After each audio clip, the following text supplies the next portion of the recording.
बोलो जयकारा बोल मेरे श्री गुरु महाराज की जय। बोलो साचे दरबार की जय। बोलो श्री सद्गुरुदेव भगवान की जय।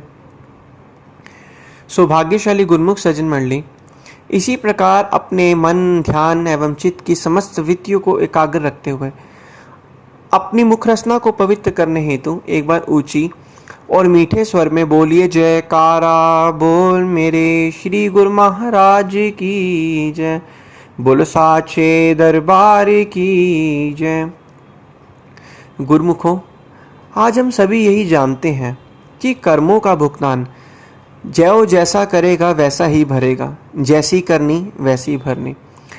हर एक जीव जो भी कोई कर्म करता है, जीव कर्म तो कर देता है लेकिन उसके परिणाम को बिना सोचे समझे कर्म कर देता है और बाद में उसको पछतावा रह जाता है और बाद में उसे अपने उस कर्मों का भुगतान करना पड़ता है।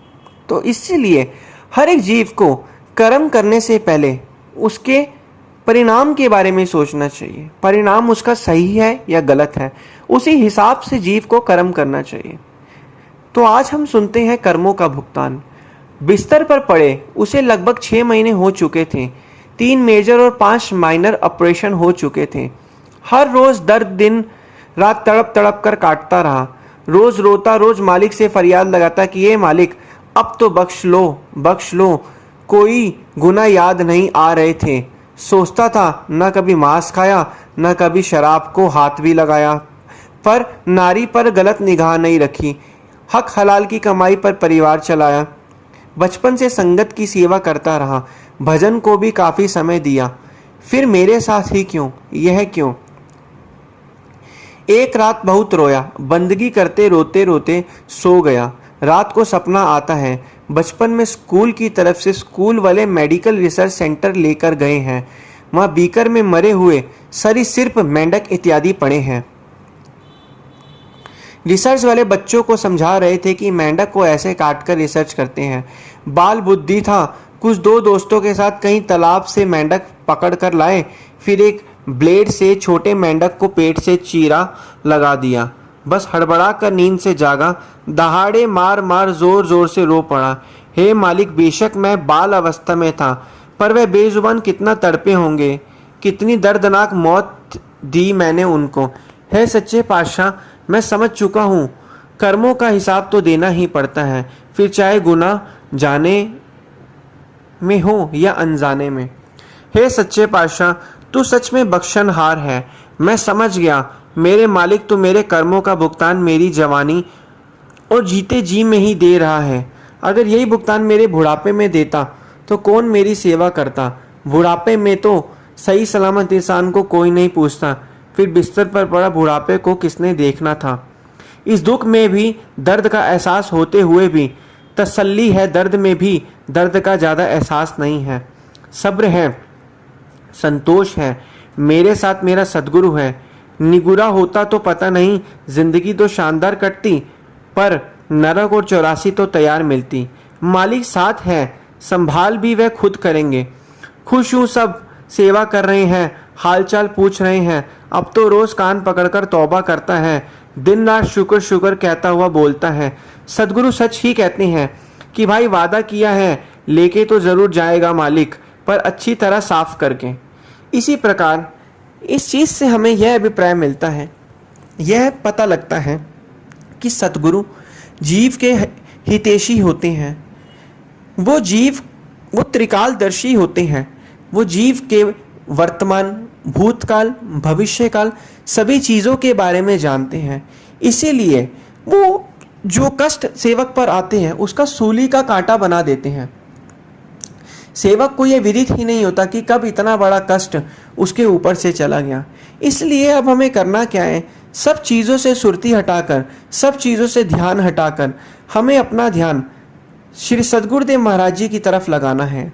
मन तो आपको रोकेगा ही, मन हर समय बुराइयों की तरफ लेकर आपको जाएगा, क्योंकि मन का स्वभाव ही बुराइयों की तरफ जाने का है। आप खुद सोचिए, अगर मन का स्वभाव अच्छाइयों की तरफ जाने का होता और हमेशा हर समय हम सकारात्मक सोचते रहते, तो आज इस जन्म में हर एक मनुष्य प्रसन्न नहीं होता। हर एक मनुष्य तो आज मनुष्य को भगवान की जरूरत ही कहाँ पड़ती अगर मन हमेशा खुश रहता।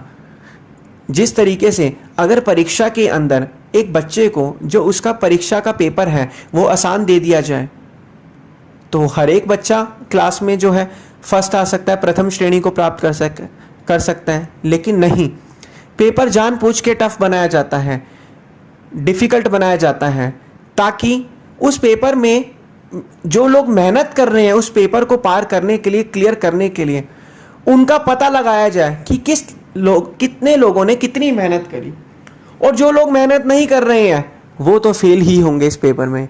इसी प्रकार जो इस मन को, जो इस संसार में जितने भी जीव हैं सभी को मन मिला है, लेकिन सभी के विचार अलग अलग हैं। जो लोग अपने मन पर काबू करके काम, क्रोध, लोभ, मोह, अहंकार की तरफ से ध्यान हटाकर भक्ति की तरफ ध्यान लगाते हैं तो वो अपनी परीक्षा को, जो मानव जन्म का कल्याण करना है, उसको पार कर लेंगे भक्ति का सहारा लेकर, भक्ति की पढ़ाई को पढ़कर। लेकिन जो लोग, आम संसारी लोग, जिसे पता ही नहीं है, जो इस संसार को सच मान चुका है, वो तो अंत में इस मानव जो कल्याण है, आत्म कल्याण की परीक्षा में फेल ही होगा और उसे हमेशा 84 लाख योनियों में ही को भुगतना पड़ेगा। इसी प्रकार महापुरुष हमारे अच्छे टीचर हैं, हमारी हमेशा किसी भी चीज़ में हमेशा हमारे अंग संग रहते हैं।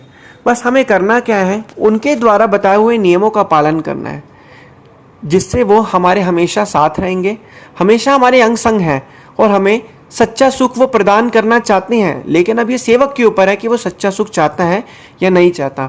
अब हमें सच्चे सुख प्राप्त करने के लिए महापुरुषों की शरण में आना है और भक्ति रूपी नियमों का पालन करना है। बोलो जयकारा बोल मेरे श्री गुरु महाराज की जय। बोलो श्री सतगुरुदेव भगवान की जय।